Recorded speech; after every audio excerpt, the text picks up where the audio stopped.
பேக்ரவுண்டில் ஒரு வீடியோவில் 2 பேரும் ஒரே மாதிரி இருந்தாலுமே அவங்களுக்குள்ள அடிப்படையில் சில வேறுபாடு இருக்குது. அந்த மாதிரி தான் ஃபியர் அண்ட் ஆன்சைட்டிங்கிற வேர்டு சூப்பர்ஃபிஷியலாக பார்க்கும்போது ஒரே மாதிரி இருந்தாலும் கூட அடிப்படையில் சில வேறுபாடு இருக்குது.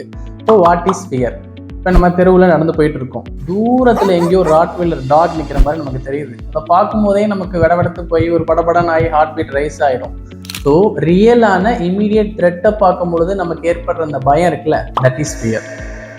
அப்போ ஆன்சைட்டினா என்னன்னு ஒரு கேள்வி வரும். அதே தெருவில் நடந்து போயிட்டு இருக்கோம், பட் ஆனால் அந்த இடத்துல டாகே இல்லை, டாகோட சத்தம் கூட கேட்கல, பட் ஆனால் டாக் இருக்குமோ, டாக் வந்துருமோ, கடிச்சிருமோன்னு ஒரு அல்லு விடும்ல, that is called anxiety. Anticipating the future danger. So இந்த ஃபியரும் ஆன்சைட்டியும் நம்ம சர்வைவலுக்கு ரொம்பவே ஹெல்ப்ஃபுல்லான ஒரு விஷயம். ஆனால் இப்போ இந்த ஆன்சைட்டி அப்படிங்கிறது எப்போ ஆன்சைட்டி டிஸார்டராக மாறுது? Those who know the answer kindly comment in the chat box.